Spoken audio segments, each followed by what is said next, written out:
Баршаңызға қайырлы күн, каналыма қош келдіңіздер. Бүгін сіздермен ерекше дәмді, бір жасағынан шығатын, көлемі осындай үлкен болатын, сырты қытырлақ, кереметті круассандар дайындайтын боламыз. Ең сәтті рецепттердің бірі, міндетті түрде видеоның соңына дейін көріп, менімен бірге жасап көріңіздер. Барлық қажетті заттардың тізімін және мөлшерін описание бөлімінен көре аласыздар.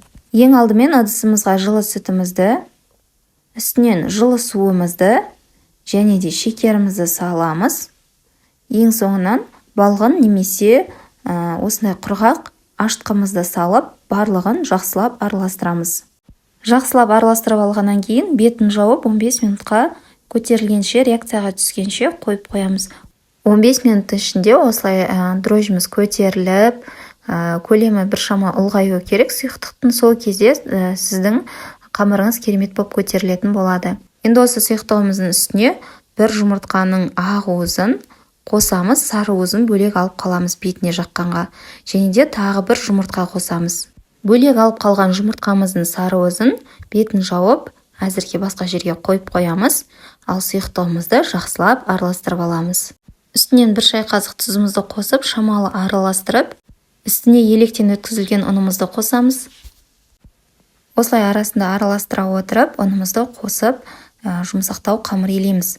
Достар, егер менің каналыма бұрын соңды жазылмаған болсаңыздар, міндетті түрде каналға тіркеліп, каналымның дамуына үлес қоссаңыздар екен деймін. Лайк басып, пікір қалдырып, мені қуантатын боласыздар.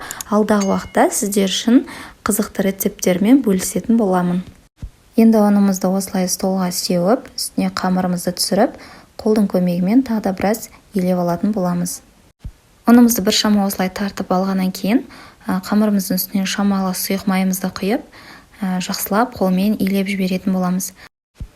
Қамырымыз қолға жабыспайтын, өте жұп-жұмсақ, жұмыс жасауға өте ыңғайлы, кереметте қамыр болып шығады. Енді осы қамырымызды ыдысымызға салып, бетін жауып, шамамен 1 сағатқа көтерілгенше қойып қоятын боламыз. Қамыр міндетті түрде жылы жерде тұруы қажет, сонда жақсы болып көтерілетін болады. Неке бізде 1 сағат уақыт өтті, қамырымыз осындай керемет болып көтеріліп шықты. Міндетті түрде осылай биік болып, 2 есе көлемі ұлғайғанша көтеріліп шығуы қажет. Енді осы қамырымызды теңдей етіп 12 бөлікке бөліп алатын боламыз. Бөліп алған қамырларымызды барлығын осылай домалақ етіп, домалақтап алатын боламыз. Астына шамалы ұн сеуіп, барлығын осылай домалақтап қойып шығатын боламыз. Қамырымыздың беті қайысып қалмас үшін осындай майлықпен жауып қоямыз. Шетінен біреуден алып, орташа қалыңдықта жайып алатын боламыз.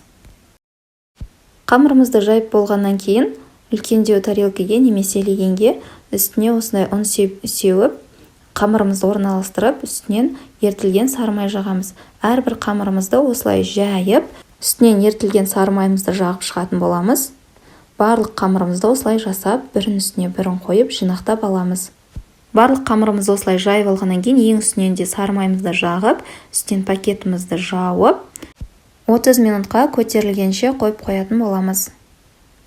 30 минуттан кейін біздің қамырымыз біршама көтеріліп, көлемі ұлғайып, көтерілетін болады. Енді дәл видеодағыдай етіп, столымыздың үстіне ұнымызды сеуіп, қамырды сол жерге төңкеретін боламыз. Қамырымызды осылай қолдың көмегімен біршама тегістеп аламыз. Ешқандай оқтаусыз-ақ осылай қолмен тегістейтін болсаңыздар, біркелкі болып тегістеліп шығатын болады. Қолдың көмегімен осылай біршама тегістеп жайып аламыз. Формасын дөңгелекке келтіреміз. Қамырымызды дөңгелек етіп бір тегістетіп жайып алғаннан кейін, теңдей етіп 16 бөлікке бөліп шығамыз. Қамырымыздың үстіңгі бөліктерін кішкене ғана кесіп шығатын боламыз. Енді салмасын қалауыңызша қоссаңыз болады. Мен шоколад салдым, қалауыңызша вареный сгущенка салсаңыз да болады. Осылай дәл видеодағыдай етіп, барлығын орап шығатын боламыз.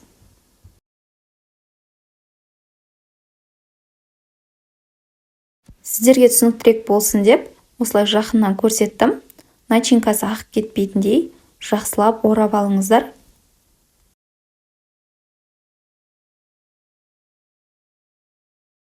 Барлығын осылай орап дайындап алғаннан кейін, бетін майлықпен жауып, жарты сағатқа жылы жерге көтерілгенше қойып қоямыз. Жарты сағатта біздің қамырымыз осылай кереметтей болып көтеріліп шықты. Енді круассандарымыздың бетіне жұмыртқаның сары уызымен, алдын ала алып қалған сары уызымен сүтімізді, біраз қасық сүтімізді қосып, жақсылап араластырып, осы сұйықтығымызды круассандарымыздың бетіне жағып шығатын боламыз. Барлық круассандарымызды осылай жағып алғаннан кейін 180 градус қызып тұрған пеште 25 минут пісіріп алатын боламыз.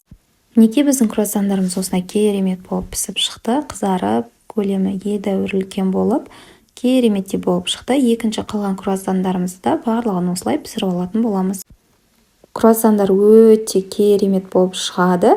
Сондай жұмсақ, іші жұмсақ, сырты қытырлақ, өте керемет болып шығады. Міндетті түрде жасап көріңіздер. Сіздерге ұнайды деген сенімдемін. Және де басқа да қызықты рецепттерді көру үшін каналыма тіркеліп қоюды ұмытпаңыздар. Сіздермен болған арайлым, баршаңызға рахмет.